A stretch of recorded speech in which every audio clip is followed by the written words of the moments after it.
Napakainam na tayo sumangguni sa tinatawag na pinakamarunong na tao na nabuhay sa balat ng lupa, si Solomon. At ang pag-aaral natin, pinamagitan natin, enjoy what you have. Kailangan na lasapin at tamasahin ang kasiyahan mula doon sa mga ipinagkakaloob sa atin ng Diyos. Ama namin sa langit, salamat sapagkat kayo Diyos na kumikilala sa aming mga kakulangan. Palakasin niyo ang aming mga kahinaan at gawin niyong karunungan ang aming mga kamangmangan. Teach us, speak to us, O God. Walk in our midst. Touch our lives, touch our hearts. Be our strength, be our guide. At nawa, Panginoon, sa aming pagtitipon ay pagkalooban niyo kami ng inyong pagtatanggol mula sa gawa ng mga masasamang tao at masasamang espiritu. Ganoon din, Panginoon, may you protect our loved ones who are not with us right now. And may you take care of all of us like who you are, a father, shepherd, that you are our leader, our teacher, our shelter, and our fortress. Nawa, Panginoon, sa aming pag-aaral, bigyan niyo kami ng insights. Give us wisdom to apply to daily life these lofty, these noble, and beautiful ideas. Lead us, teach us. In the name of Jesus, our teacher and healer, we pray. Enjoy what you have. Ecclesiastes 6, verses 1 to 6. I have seen another evil under the sun, and it weighs heavily on men. God gives a man wealth, possessions, and honor, so that he lacks nothing his heart desires. But God does not enable him to enjoy them, and a stranger enjoys them instead. This is meaningless, a grievous evil. A man may have 100 children and live many years, yet no matter how long he lives, if he cannot enjoy his prosperity and does not receive proper burial, I say that a stillborn child is better off than he. It comes without meaning, it departs in darkness, and in darkness its name is shrouded. Though it never saw the sun or knew anything, it has more rest than does that man, even if he lives 1,000 years, twice over, but fails to enjoy his prosperity. That's a problem with men, as Solomon has observed it. And he asks, do not all go to the same place? Maraming mga pag-aaral na ginawa itong si Solomon sa buhay. Nire-review niya at nung sinulat niya itong ating binabasang aklat, siya ay nasa advanced years na ng kanyang buhay. Kaya finilter na niya ng mga maaalala niya ang lahat ng mga naganap. Natutunan na niyang kuhanan ng moral lesson ng mga causes and effects ng kanyang buhay. At ito ang idinadagdag niya na kaalaman tungkol sa buhay. It's not the having, but the enjoyment of what one has that counts. Baliwala naman kung napakarami mong mga ari-arian, hindi mo naman na-enjoy. Baliwala kung ang dami mo naipundar, ang dami mong naipon, pagkatapos hindi ka naman nabigyan ng pagkakataon na lasapin ang saya, ang sarap, ang kasiyahan na ibinibigay ng mga bagay na yan. So not all who possess enjoy the possession. And it is one irony of life. So many people work so hard to put up many houses that they never get to live in. Many people work so hard to have many vehicles that they never get to ride and use because of many reasons. One of them, the law of physics, that a man could be only one place at one time. So hindi mo naman na-enjoy ang marami. Marami kang binibili mga damit, pero gaano karaming porsyento sa binibili mong damit ang talagang naiisipan mong gamitin at gusto mong isuot. Kuminsan, pag naisuot mo minsan nung isa, hindi ka nasarapan, nakatihan ka o nahirapan, hindi mo na halos gamitin uli. Pero ayaw mo namang ipamigay, ayaw mo namang alisin sa cabinet mo, pampasikip sa iyong buhay. How much percent of the pairs of shoes people have, especially to those who have many pairs of shoes, do they really get to use often? So sabi, ang dami-dami ng taong pinagsisikapan, pinupundar, pero hindi naman niya ito na-enjoy. And what is the lesson that Solomon is trying to teach us? Enjoy what you have. So you must survey your surroundings, inventory your possessions, and enjoy them all. Isang mahalaga na apat natin nakikita na bubuklat. Subukan nyo magbuklat kayo ng mga cabinet, marirealize, ay may ang ganda pala akong panyo dito, ay may maganda pala akong pamaypay, may maganda pala akong ganun, pero hindi ginagamit. Kasi baka maluma, baka basira, kasi ang maganda. Pero naluma na ng naluma, at kung hindi man yun ang naluma, kayo ang naluma. No? Kaya mamaya, hindi nyo na rin yan nagamit. Kung minsan magbubukas ka ng mga cabinet ng mga pagkain, ang daming magagandang mga canned goods, masasarap. Nag-expire na sa katagalan na ipinag-iintay ng special visitor para buksan at naluma na at nakuba na yung lata na baliwala. Solomon is saying, baliwala ang lahat ng iyong tinamasa, pagkatapos inipon, yung pala hindi mo naman magagamit. So every so often as possible, you must take a look and take an inventory of what you have and decide to enjoy what you have. And if you think that you cannot enjoy it in the next 3 or 6 months, give it away. No? Pati po mga damit natin, pagka hindi niya nagamit ng 6 months yan, in the last 6 months, ibig sabihin hindi niya na magagamit yan, ipamigay nyo na para magamit na yan ng iba. Kasi laging hiniwalay mo na, gusto mo na ipamigay, pero nung tingnan mo ulit, teka, maganda pa to, balik na naman sa cabinet. No? Pero ang nangyayari lang, nagiging liability. Do not be obsessed with conservation. Do not be obsessed with preservation. Na baka pag ginamit natin ang sofa, masira. Baka pag ginamit natin yung magandang tea set, mabasag. Baka pag ginamit natin yung magagandang baso, mabasag yung isa, hindi na sila pares-pares. Kasi kung nabasag, kung nasira, naluma, sa paggamit, sulit yon. Pero kahit bagong-bago at ang ganda-ganda, naghihingalo ka na, namatay ka na, hindi mo nagamit, yun ang baliwala. Yun ang sayang. And many people don't want to use precious and beautiful things for fear of losing them. Alam niyo yung kasabihan, something's lost and something's gained in living every day. So kung meron kayo isang magandang bagay at ginamit nyo at saka gagamit nyo, nawala tuloy, ganun talaga buhay. Talagang may nawawala, may dumadating, may umaalis. Pero hindi nga nawawala dahil naka-estante, naka-cabinet, naka-lock. It's as good as wala. Kasi hindi natin nagamit. Ang daming mga tao, ang dami nilang Bibles. Pagkaraw naming Bible, pero isa lang naman ang ginagamit nila, you give it away so that people will have good use for your Bibles. Except if you're a scholar and you're always wanting to refer to different versions, but give them away.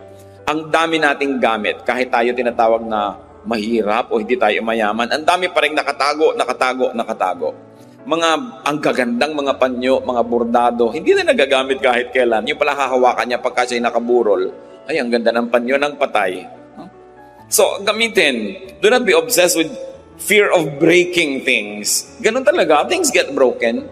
Parang natatakot ka palang mabalian, so hindi ka na nag-sports. Natatakot ka palang malunod, so hindi ka na lumangoy o nag-swimming. Natatakot kang bumangga yung sasakyan, so hindi ka na umaalis ng bahay. Dapat ang tao na bubuhay siya ng buong buhay, ginagawa niya lahat ng pwede niyang gawin para makaiwas siya sa mga sakuna at ipinapasa Diyos na niya yung resulta nun. But go on living because life is short. As we have been told that life is 70 years. And if one was very healthy, probably 80. Pero hanggang doon pa rin yun, maiksi yun, kaya hindi dapat sinasayang ang mga sandali. Karamihan, itinuturo sa mga pulpit na tulad nito, sa mga religious gathering, na lagi na lang magtiis ka, magtipid ka, pero hindi yon ang nakikita natin talaga itinuturo sa Biblia, lalo ni Solomon. Because God likes us to have a full life. Life is a gift from God. It is not a problem to be solved. It is a gift to be enjoyed. And a very high level of spirituality is to find the maximum enjoyment in life that God has pre-designed and God has preordained for His people to enjoy. Hindi naman tayo nilikha ng Diyos para parusahan o torturen. Nilikha niya tayo para lasapin natin ang kanyang kabutihan at ang lahat ng kagandahan ng kanyang loob. Of course, things will wear out, things will depreciate, things will fade and tarnish, even disintegrate. But if that happens, well, you are deriving enjoyment and satisfaction from those things, then they would have served their purpose. Basta gamit, ang gamit, sulit. Pero kung hindi nagagamit, baliwala. Bibili ng pagkaganda-gandang sofa, tatakpan ng plastic. At nakaupo sila lahat sa mga bangko. Nakaupo sa tabo, sa lata, sa lalagyan ng floor wax. No? Dahil ayaw gamitin ang sofa.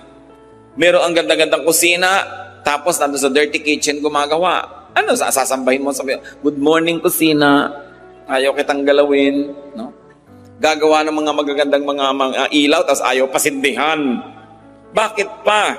No? So, kailangan ang tao nagpapasalamat sa Diyos. At isang paraan ng pagpapasalamat is to enjoy what God gives us. Parang kayo, pag nagregalo kayo sa isang tao, ang gusto niyo makita, ginagamit niya yon. Hindi itinatago lang niya sa estante. Ako mayroong isang tao na tuwing Pasko nireregaluhan ko noon, ngayon tinigilan ko na kasi hindi ko nakikitang ginagamit. Nakalak lahat sa cabinet. Sayang lang. Baliwala. Sumusulit lang yan pag ginagamit. At kung nasira, nawala, habang iniingatan mo naman ang nangyari yon, edi get on with life. But ang mahalaga na enjoy mo yan. Ecclesiastes 6:7-9. All man's efforts are for his mouth, yet his appetite is never satisfied. What advantage is a wise man over a fool? What does a poor man gain by knowing how to conduct himself before others? Better what the eye sees than the roving of the appetite. This too is meaningless, a chasing after the wind. Pag atin pong inanalyze ang philosophy ni Solomon, masyadong deconstructive kung minsan dun sa nakasanayan ng marami na dapat gawin. Kasi sabi niya, ano ba napapala nung mahirap na sobrang magpagod para mag-aral ng mga bagay na ikasisiyan ng mga mayayaman? No? Eh wala naman. Mamamatay ka rin. Mamamatay siya, mamamatay ka rin. Sabi, ano ba ang mapapala nung marunong kesa doon sa mangmang? Pareho rin niyang mamamatay at pareho rin maaagnasyan. Now, let us not take these things very, very literally. Hindi niya sinasabing baliwala na mag-aral ka ng manners o i-refine mo yung mga paraan ng pamumuhay. Hindi niya sinasabing baliwala yung matuto ka kasi siya nga nag-aral din ng nag-aral. Ang ibig lang niyang sabihin, don't be too serious about these things. Natuto ka, gamitin mo. Hindi ka natututo, don't despair. May buhay ka pa rin at tuloy pa rin ang iyong buhay at kapareho ka lang ng mga marurunong, pareho lang kayong buhay at pareho rin kayong mamamatay. It is very liberating to learn from Solomon. Not to take ourselves too seriously, not to take every detail of life too seriously, and then to make the most out of every event in life. So anong itinuturo dito ni Solomon sa verses 7-9? Enjoy only what you have and do not covet what you do not have. Sabi niya, better what the eye sees than the roving of the appetite. Mabuti yung hawak mo na kaysa sa yung inaasam mo na malayo. So sabi niya, kung anong meron ka, yun ang iyong enjoyin. Marami pong tao miserable, hindi masaya, hindi kontento. Kasi kung ano yung meron sila, hindi yun ang kanilang ine-enjoy. At kung ano yung wala, yun ang inaasam. Hindi na magtutugma kahit kailan yung supply at demand. At lagi na lang siyang, laging parang kulang. Parang sabi ni Percy Bysshe Shelley, isang Ingles na makata, we look before and after. We don't look at the now. We look before and after and pine for what is not. Ang hinahanap ay yung wala. Ang gusto ay yung hindi pwedeng mangyari. Kaya lagi na lang kulang at kulang. Mga kapatid, anong ibig sabihin? To enjoy what you have. And not to covet what you do not have. It can mean misery. It can mean happiness. Kung naintindihan natin ang ibig sabihin nun. Lahat ng tao, meron po tayong pag-aari. Meron tayong atin. Meron tayong sariling bahay. Kung hindi man, nire-rent mong bahay. O kaya nakikitira ka, di arkinin mo sa iyong puso na ito, yung bahay ko. Pero kung ang laging isipin mo yung bahay ng iba, hindi ka nasasaya. Ang bawat tao may trabaho, may profesyon, may ginagawa. Kung ang lagi mong kinakaingitan yung ginagawa ng iba, ano lang mangyayari sa buhay mo? Lahat tayo may kakayahan, may talento. Lahat naman tayo may ilong. May tao ba namang walang ilong? Pero laging ilong ng may ilong ang kinakaingitan mo at gusto mo maging korte ng ilong mo ang ilong niya, hindi ka talaga sasaya. Ang sinasabi ni Solomon, ayan ka, maraming binigay sa iyo ang Diyos. May mata ka, may ilong ka, may kamay ka, may kulay ka, yan ang kutis mo. Ba't laging gusto mong maiba yan? Kaya lagi ka nalang laging kulang, kaya lagi ka nalang hindi masaya. Desiring this man's art or that man's scope, with what I most enjoy, contented least. Sabi naman ni Shakespeare. Lagi nalang gusto ko yung kaya niya, yung ginagawa niya, yung talento niya. Kaya tuloy nagsisikap ang tao. At tapak, sabi ni Solomon, napakaraming pagsisikap ng tao dahil lang sa inggit sa kapwa. Kaya lang naman aral lang aral, hindi naman dahil gustong matuto, dahil gusto niya mas mataas yung grade niya kaysa sa kanyang classmate. Kaya naman palaki ng bahay, hindi naman dahil kailangan kasi nakikipag-compete pala siya sa laki ng bahay sa barangay nila o kaya sa mga kapatid niya o sa mga pinsan niya. Sabi niya, so much of what man does is born out of envy. Kaya nakikipag-compete, no? Tama na sana yung kanyang waistline, pinapaliit pa kasi nakikipag-contest pala siya sa isang mas maliit naman yung baywang. Hindi ka natitigil dahil sabi nga sa Desiderata, there will always be the greater and the lesser person than yourself. So what is important is for you to be at peace with yourself. Ito yung height ko, di ito. Ito yung weight ko. What I'll do is I'll do my best so that I'll be healthy, pero kung talagang doon na lang, di ito ako. Ito yung kulay ko, ito yung buhok ko. Kaya napakaraming tao nakakalbo. Sa dami na nang inilagay ng mga asupre sa ulo para mag-straight ang hair. No? Kung kulot ka ba, di kulot. Marami ka pang mahuhuling insekto. Bakit laging kailangan iba ka, iba? No? And because of the evils of advertising that forever makes you unhappy with yourself, forever making you covet what other people are and what they have, then people end up being unhappy. So do not covet what you do not have. Ecclesiastes 6:10-11. What exists has already been named, and what man is has been known. No man can contend with the one who is stronger than he. At sino yung nire-refer dyan na stronger? Ang Diyos. The more the words, the less the meaning. And how does that profit anyone? So what is Solomon trying to say? That life has been pre-designed. Huwag ka na makipagtalo na may gravity. Meron talaga. No? Di ba ang laging ginagawa ng mga beauty products? Defy gravity. No? Paano ka magwawagi na talaga namang may gravity? No? Lagi na lamang na yung araw ginagawa mong gabi, yung gabi ginagawa mong araw, wala nang tugma. Laging lihis. Sabi, huwag ka na lang makipag-contest dun sa nakatakda na. Mag-adjust ka na lang, sasaya ka pa. It is pointless to argue with God. Meron pang, bakit ba ako naging Pilipino? Sana dapat ako Eskimo. Pilipino ka nga, kahit mangisay ka dyan, mapapalitan mo ba yung katotohanan na yon? So, magpakabuting Pilipino ka na. Maraming, bakit ba ako pinanganak na mahirap? Mapapalitan mo pa ba yung araw ng iyong kapanganakan at ang iyong sitwasyon? So, gusto mo palang umasenso, paasensohin mo lang sarili mo. Pero huwag mo nang sisihin ang iyong mga magulang, sisihin mong lumaki ka sa isang pulo, sa isang probinsya, kasi ganito, kasi ganyan. Sabi ni Solomon, walang mangyayari. Nakatakda na yan. Mag-adjust ka na lang, sasaya ka pa. So, it is pointless to complain about life. Dahil sabi niya, how can you fight somebody who is strong? Meaning God. If God in His infinite wisdom has so ordained that this is going to be like this, then let it be. Samantalang hindi naman naniniwala ang inyong lingkod na bawat detalye ng buhay natin ay nakaguhit na, nakasulat at nakatakda, na para na lang isang script na babasahin, pero may general framework ang buhay na talagang nakatakda at hindi na yun naiiba pa. Yung mga detalye na lang, how you deal with it. Halimbawa, talagang ang tao ay mamamatay. Kung nakatakda yun, may magagawa ka ba para ibahin yun? Pero siguro naman, kung nag-iingat ka sa buhay at kinakasihan ka ng magandang panahon, mapapahaba-haba mo ang iyong buhay kaysa sa iba na hindi maingat. Pero kahit mapahaba mo pa ng plus 20 years yan, mamamatay ka pa rin. Na kahit anong gawin mo, ang tao talaga ay nakakasakit. So kung lagi ka nalang takot at takot magkasakit, hindi ka na nagkaroon ng life because you're always afraid that you might get infected, then you will be miserable. May general rules. Those are unchangeable. But the details you may influence with your character, with your prayer, and with the way you live your life. But there are unchangeable realities that we really simply have to accept. Merong mga ganyan mga tao, pagka gusto ninyo magpahinga, gusto niya maging active. Pag gusto niya maging active, siya pahinga. In one family, it is horrible to have a member like this. Lahat kayo gusto niyo mag-outing, biglang gusto niyo mag-stay home. Yung kung kayo north, siya south. Kung kayo east, siya west. Laging kalaban ng kalaban ng kalaban. There's always contention, there's always stress, and there's very little relaxation and happiness. So sabi nga, umayon. No? Umayon. Umayon sa panahon, may tag-init, may tag-lamig.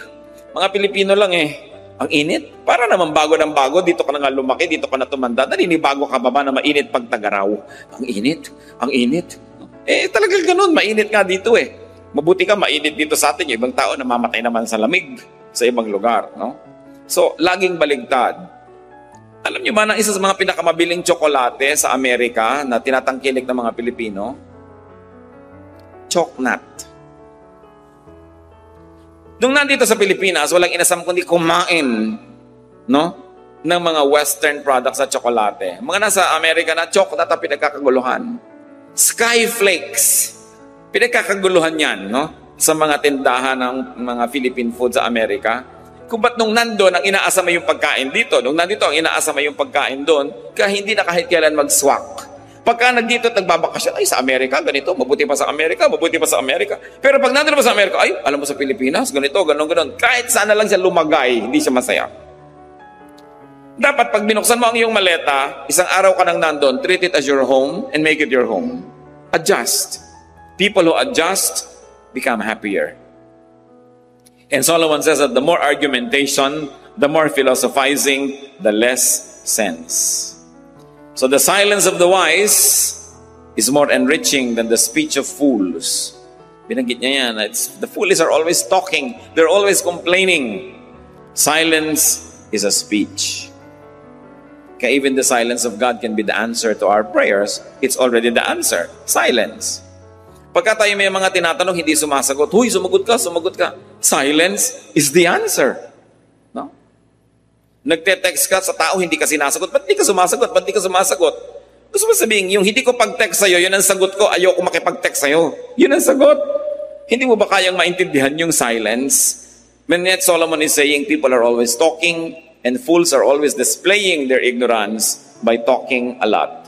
And especially when you talk against life. When you talk against who you are.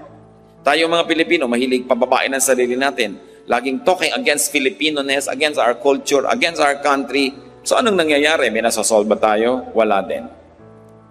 Dahil may kapangyarihan po yung spoken word. It is very mysterious, but usually what you always say, begin to happen. Kaya kung ano yung gusto natin mangyari, yun ang sabihin mo. Kung gusto mong yung anak mo ay sumipag, laging, ang sipag ng batang ito. Masipag yan. Ang sipag yan. Hindi lang sabihin, batang yan tamad. Lalong nagkakanatamad-tamad. No? Pagka sinabi mo, mahirap kasundo yung biyanan ko, ang hirap talaga. Ako, mahirap maugali niyan. Lalong lumalala. Isang hiwaga yan na dapat nating sigurong arukin at pag-aralan. The power of the spoken word. Sa bagay, hindi naman katakataka. Kasi ang Diyos nga, sinabi niya, let there be light. Nagkakalight. No?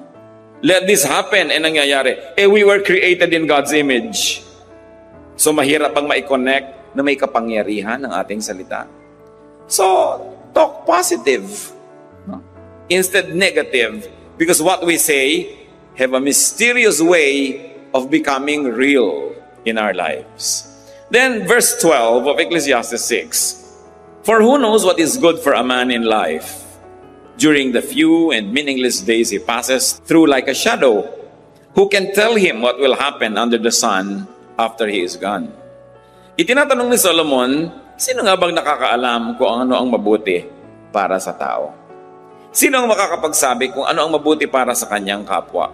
Dito sa maiksing buhay na ito, na napakarami namang walang kahulugan. Meron bang makapagsasabi kung ano ang naghihintay na bukas sa atin? Kung ano ang mangyayari sa hinaharap? So what is Solomon trying to say here? That no one really knows the mystery of life. No one. No one really knows the dynamics of man, how to live, and what is good for others and for himself. So anong i-apply natin dyan? Talagang kani-kanyang aral, kani-kanyang trial and error ang buhay. Pati pagpapalaki ng mga anak, wala yung formula. Alam nyo yan, kayong mga nakapagpalaki na. May pinalaki kayong anak sa higpit. Hindi nag-work. Meron naman kayong pinalaki sa luwag. Hindi rin nag-work. May pinalaki ka sa layaw, may pinalaki ka sa tipid.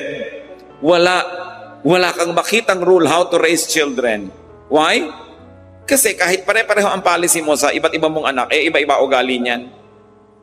O kaya iba-ibahin mo naman yung policy mo, iba-iba pa rin yung ugali nila, hindi mo na mahanap. Kaya meron, huy, bakit ang luwag-luwag mo? Nasubukan ko na yung mga panganay ko, ang higpit ko, ayan ang mga nangyari. Hindi rin nag-click. Sinasabi ni Solomon, walang nakakaalam niyan. At ano ang application sa ating buhay, mga kapatid? Huwag kayo masyadong umasa sa mga expert na akala mo alam nila ang gagawin nila sa buhay. At huwag din tayong laging tinuturuan natin ng kapwa kung anong gagawin. Malay mo talaga kung anong dapat gawin. Alam mo ba talaga? So binibigyan natin ang sarili natin at ang ating kapwa ng kalayaan na pag-aralan ng buhay at gumawa ng mga experiment din sa buhay. Don't play it too safe. Because to play it too safe, when nothing happens in your life, that's when you don't have a life. And what does it mean? That we must allow ourselves to commit mistakes. And that we must allow people around us to commit mistakes. Because nobody really knows what to do. Hindi talaga natin alam ang buhay. Kaya sinasabi ni Solomon, just relax and enjoy life. Don't be too serious. Gusto mo lagi kang maging top, maging honor, hindi ka na lagi mag-enjoy niyan. O may mga grading period, may mga time na hindi ka honor, di wag. Ngayon, kung kaya mong lagi maging honor without stealing happiness from your own self and without making other people miserable, then it's all right. You don't always have to be number one. And brothers and sisters, if you can, whenever you can, be wise. Don't be number one. Yan ang isa sa mga pinakamahihirap na mga pasanin sa buhay, that you are number one. Una, mahirap maging number one. Pangalawa, ang hirap i-maintain ang pagiging number one. Wala ka nang gagawin kundi i-maintain yan. Look at many students, na mga honor students, they are robbed of their childhood. Lagi na lang isinusubsub ng nanay sa pag-aaral, mag-aral. Hindi na naging bata kahit kailan. Hindi na nakapag-enjoy na maging bata. Kasi may obsession. Kung obsession ng magulang, yung anak niya laging malinis, hindi na nag-enjoy ang bata, parang manika na nasa eskaparate. You know, a child must be clean enough to be healthy, but dirty enough to be happy. No? Parang bahay din. A house must be clean enough to be healthy, but dirty enough to be happy. Kasi kung minsan parang ospital na yung bahay mo, ang higpit pala nung misis na nakatira doon, no? Pati yung asawa, pagka humiga sa kama, nalukot. Tumayo ka, nalukot. Ayusin muna natin. You know, nilalayasan ng asawa yung mga ganon. There must be a little carelessness, a little, relaxation for life to be nice. Merong mga tao, nakahiga na lang at lahat, may makikita pang kaprasong palito sa sahig, babangon pa para linisin. Sobrang obsessed. Pero, you know, you don't only make yourself a slave, but you make everybody else around you miserable, especially when they do not share your enthusiasm and they are compelled to dance to your music. Kaya dapat din natin ginagawang goal yung madali tayong makasama, yung masarap tayong kasama. No? Hindi yung napakahirap kang kasama, lahat para nakatungtong sa dulo ng sibat. Kailangan mag-balance ka, lahat ng gagawin mo, den numero. So, hirap na hirap ang iyong kasama. Let others enjoy their lives. Why? Because Solomon said, nobody knows how to live life. So don't pretend that you know, and don't pretend that you can impose on others how to live. Hindi ko mo ikaw ang kumikita, hindi ko mo ikaw nagpapakain sa yung mga tinatangkilik, yung style mo na lagi ang masusunod, yung haba ng patilyang gusto mo ang patilya ng lahat ng pakain mo sa buhay, yung paraan mo ng pagkain, yung timpla ng iyong suka ang gusto mong masunod ng lahat dahil ikaw yung may pera.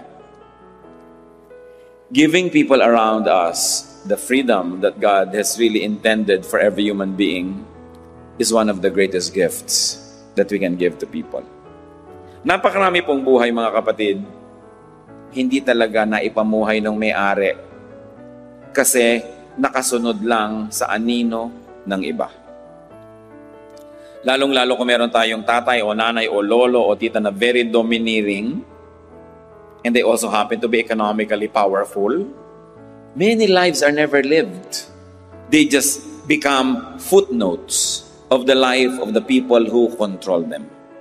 And because we really don't know, nobody's really sure what works and what doesn't, we must permit the other person, those who are near us, to live life in the way they think they should live it. We should not even impose our morality, even our religious beliefs on others, because even a religious belief is very personal. Ayaw mong kumain ng ganito, huwag mong ipilit sa iba. Ayaw mo ng ganitong gawin dahil sa iyong morality, huwag mong ipilit yan sa iba. Kasi tayo isa-isa, kanya-kanyang haharap sa Diyos. Kanya-kanya tayong mananagot. Ecclesiastes 6:12, for who knows what is good for a man in life? Talagang napakaraming susubukan mo para mo malaman.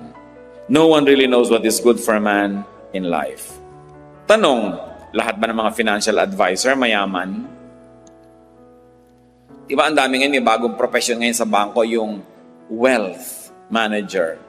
Ang itatanong muna, teka muna, wealthy ka ba? Hindi po, empleyado po ako dito. Anong malay mo na mag-manage ng wealth ko? Wala ka naman palang wealth. No? at hindi mo naman pala nagawang wealthy ang iyong sarili. Mga counselor, akong counselor, itong tama. Teka, tahimik ba ang buhay mo? Payapa ba kayo mag-asawa? No? Tahimik ba ang iyong pamilya? Tapos counsel ka ng counsel dyan. So, do all counselors enjoy a peaceful life? Are all doctors healthy? Are all caregivers strong? Are all preachers godly? Can fortune tellers tell their own fortunes? Bakit maraming manghuhula na mamatay, hindi nila nahulaan na mamamatay sila? No? Can all fortune tellers foretell their own future? Are parents and elders always right? You know that the answer to all this is no. So who are we to impose on others? Ang Diyos ang lumikha sa bawat isa sa atin. Meron tayong mga hiram na mga roles. May authority ka over your children, over, or your students, kung teacher ka. Pero hiram na role lang yon kasi ang tunay lang na authority, Diyos. At ang Diyos, God sets people free. God allows people to know even through elimination and through committing an error. So they say, it was wrong, then I know I'm better now. We must never live the lives of others for them. At yan ang problema ng mga taong sobrang dominante. Control natin ang lahat. Let go. Because they don't enjoy and neither do you. Since no one really knows and understands life, we should be cautious in giving advice, in imposing our beliefs on others.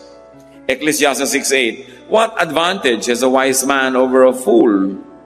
What does a poor man gain by knowing how to conduct himself before others? The obvious answer is wala. Wala naman. So kaya ang tanong, ano ngayon ang mahalaga sa buhay? No matter what their situation in life, all people die. So the business of living is just live to the max. Live life to the fullest within what your today allows you. As we have always said, today is called cash. Tomorrow is only a promissory note. You don't know kung funded yan. You don't know if it will be good. So don't fail to enjoy today. Live your life and let others live theirs. Die when you have to die, but live while you're alive. Habang kaya nyo maglakad-lakad na kayo kasi hindi naman laging kaya nyo yan eh. No? Ang dami ko nang nakita mga turista sa iba't ibang panig ng mundo. Pagkatatanda na, talagang halos gumapak na lang sa 3 hakbang, halos hindi na maka-enjoy, noon pa nila naisipang mag-tour. Because one of the ironies of life is, retirement money nila yon, hindi naman ibibigay sa kanila habang malakas pa sila. So you see, yung mga biro ng buhay, kung kailan ka nabigyan ng pera, yung hindi ka na makakagalaw, so dapat minamaximize natin habang tayo may lakas. Habang tayo may kabataan na lalalabi sa ating katawan, i-maximize nyo na yung pwedeng gawin. Because you are not sure if your strength will stretch together with your years. Kaya sayang yung, hindi ko pa ito nagawa noon, hindi ko pa nagawa. That's why we counsel young people not to marry very early. Kasi pag nag-asawa ka, lalo nagkaanak ka na, ang dami mo nang hindi magawa eh. No? Na dapat sana, do sa edad mo na yun, nagagawa mo pa. Kaya nasisira kung napakaaga kung minsan ang nagiging mga pag-aasawa, lalo't wala namang maraming pera. Live while you are alive. Kung atin pong kukuhanin yung central teaching ng Ecclesiastes, yun eh. God gave you life, live it to the fullest. Don't let others live it for you, and don't live their lives for them. So what do you have that you do not enjoy? Dapat siguro balikan natin yun. Ecclesiastes 6:9, better what the eye sees than the roving of the appetite. Mas mabuti pa yung nasa sayo kahit konti kaysa yung malaki pero hindi naman sayo at inaasam mo lang. Ang ibig sabihin itong si Solomon. Mag-review tayo mga kapatid. Anong meron kayo na hindi nyo na-enjoy? Maaaring mga material possessions, maaaring talent or skill, maaaring friendship and social skill, kasi hindi pwedeng walang-wala ka. Laging meron ka. May kaibigan ka, may kakilala ka, may kakayahan ka, may talent, meron kang damit, meron ka sigurong bahay, kung ano man yun. Pero isang pagtataksil sa kabutihan ng Diyos na yung meron tayo, hindi natin ma-enjoy. Pagkatapos, aasam-asam ka doon sa nasa iba at wala ka. Baligtad. At ito pong Ecclesiastes 6:9 na ito, napakalinaw sa Contemporary English Version. Sabi, "It is better to enjoy what we have than to always want something else, because that makes no more sense than chasing the wind." Aming Diyos, kami po ay nagpapasalamat dahil marami kayong binibigay sa amin. Kung kami binigyan mo ng anak, salamat. Kung kami binibigyan mo ng asawa, salamat. Kung kami binibigyan mo ng magulang, kapatid, salamat. Kung binibigyan mo po kami ng bahay o sasakyan o natitirhan, salamat. Kung binibigyan mo kami ng lakas ng katawan, kapangyarihan, talent, salamat. Turuan niyo po kami, Panginoon, na maging mapagpasalamat, maging appreciative sa mga bagay na ito. At huwag kaming umasam ng umasam doon sa bagay na wala sa amin ngayon, bagamat di naman masamang pagsikapang magkaroon, but teach us to enjoy what is here, what is now. So that we may never waste today and we may never be possessed by regrets in the future. Kung may mga sinasaya kami, Panginoon, na oras na dapat sana'y nagagamit namin sa pinakatamang activity na bagay sa oras na yon, gisingin niyo po kami at ipakita yon. Sa bawat edad ng buhay, below 10, below 20, below 30, below 40, 50, 60, 70, lahat ng ito, Panginoon, ay may kakambal na mga dapat gawin. Ituro mo sa amin na lumagay sa lugar at gawin namin yung kakambal ng aming edad, kakambal ng aming lakas, kakambal ng aming mga kakayahan. Yun ang magawa namin. Not to be doing the wrong thing at the wrong times, but to always be attuned to the seasons. Solomon said that for everything there is season and a time for every matter under heaven. So teach us, Lord, to time our activities, to have the wisdom to know what is good to do at this and that time, so that we may benefit. Ipakita mo sa amin ngayon, Panginoon, kung may mga opportunities kaming pinapalampas na hindi dapat palampasin. Kung may mga lakas kami mga sinasayang. Magbulay-bulay tayo, mga kapatid. Hingin natin sa Diyos yung personal application ng chapter na ito. Surely it was recorded in the Bible for our benefit. Kailangan lang hanapan natin ang kahulugan at hanapin natin kung ano ang kahulugan nito sa ating buhay. Let's spend some moment in silence and ask God to give us wisdom in applying these truths in our lives. Surely Ecclesiastes is a very useful book. Ask God to teach you why and how.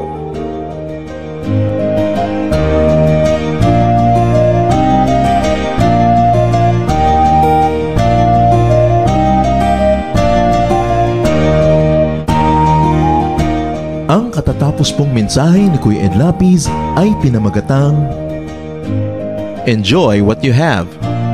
Ecclesiastes 6.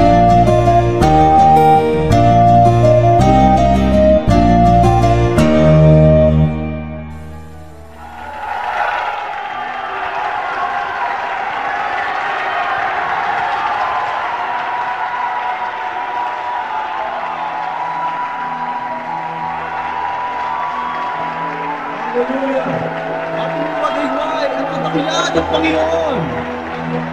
Purihin ka, O Yahweh! Sambay lang inyong ngalan! Sa lahat ng tao ng daigdig, ang iyong pangalan! Mabuhay!